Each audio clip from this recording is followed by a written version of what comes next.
Welcome back. All right, so news of the day video for all you fine people for your Saturday, April the 15th.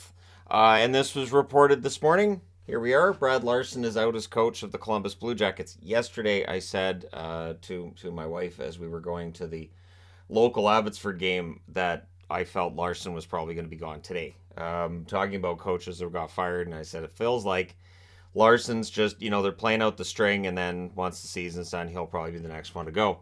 And one that, we're going to keep an eye on, of course, would be Nashville. Now that Barry Trotz is stepping in, does he end up making a move? So Larsen's out of a job as the head coach. We'll see what the next plan is for the Columbus Blue Jackets. It was a very disappointing season right out of the gate. The number of injuries and who got injured definitely did not help their season. It really made it more difficult for them to get the wins when they needed them. But yeah, for Larsen, he's out. It's not really a huge surprise there. And so we'll see who comes in next and what the plan is moving forward. Do you go through some sort of a rebuild, or do you just say this is a down year and we're going to try to go for the playoffs next season? The Edmonton Oilers, quite an accomplishment for them. So the power play as we know it has been tracked since 77, 78. Before that, the numbers weren't tracked of who had the best power play in the league. It was just, spoiler alert, it was Montreal. And the Edmonton Oilers with the best regular season power play percentage since that stat started being tracked. So kudos to them for that. They didn't keep it at 50%. I said they can't keep it at 50%, but they've still kept it at a really gaudy amount. So again, McDavid deserves a lot of credit for helping to create what's basically the best power play we've ever seen from a regular season perspective. And of course, that all gets wiped out going into the playoffs. We'll see how that power play does against the LA Kings in round one. But I like their chances against the LA Kings in round one in general, and that power play being a big part of the reason why. So this was a very good year for the National Hockey League from a scoring perspective. The 6.4 goals per game played, so that's combined, of course, not one team.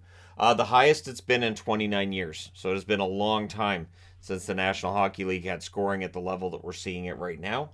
42% of games featured comeback wins. And I can say, as somebody who got frustrated with some of those comeback wins going against teams I cheered for, yep, there was definitely a lot of comeback victories. And this season, unlike other seasons that preceded it, it just felt like you couldn't turn them off. On the really busy nights in the National Hockey League where there were 10, 12, 13 games, I didn't feel like there were nights that I could just say, well, this game's done and stop paying attention to it, which I've been able to do in previous seasons. Be like, all right, it's a 3-goal difference. That's done. Now we know that a 3-goal lead means the next goal is really key, because if it becomes a 2-goal lead, well, then it's definitely within reach. And there were 11 players that reached 100 points. We could have had as many as 13 or 14. Marner ends up at 99. Hughes ends up at 99. But yeah, 1,100 point scorers, that's a pretty good season. And I like that. I remember I used to love that with the National Hockey League back in the 80s, that 100 points might get you in the top 15. So we're kind of getting back to that again, and I think it's great. 3 stars of the week this week. Jason Robertson leads the way in 3 games with Dallas, a goal and 5 assists. Dallas finished the season very, very well, and so we'll see how it goes for them going into the playoffs. Brent Burns, your number 2 star of the week, had 4 goals in 3 games. So Burns rounding into form as we get towards the playoffs.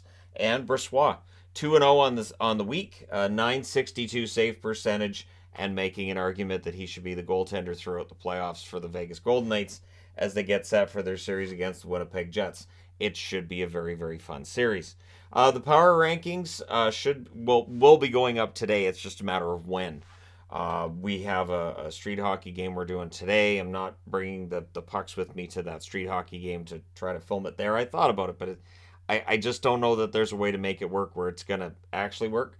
And then, of course, we're going to the Abbotsford game here, so it may be after the Abbotsford game. Maybe another late power rankings for me on a Saturday night, which I had not anticipated, but is the final power rankings of the season, and I'm anxious for that. So let me know your thoughts in the comments section below, as always, especially regarding the ouster of Brad Larsen as coach for the Columbus Blue Jackets. Don't forget to hit like and subscribe if you're browsing your way through. You just happened upon this video. Thank you guys so much for watching, for all your support. I will talk to you again soon.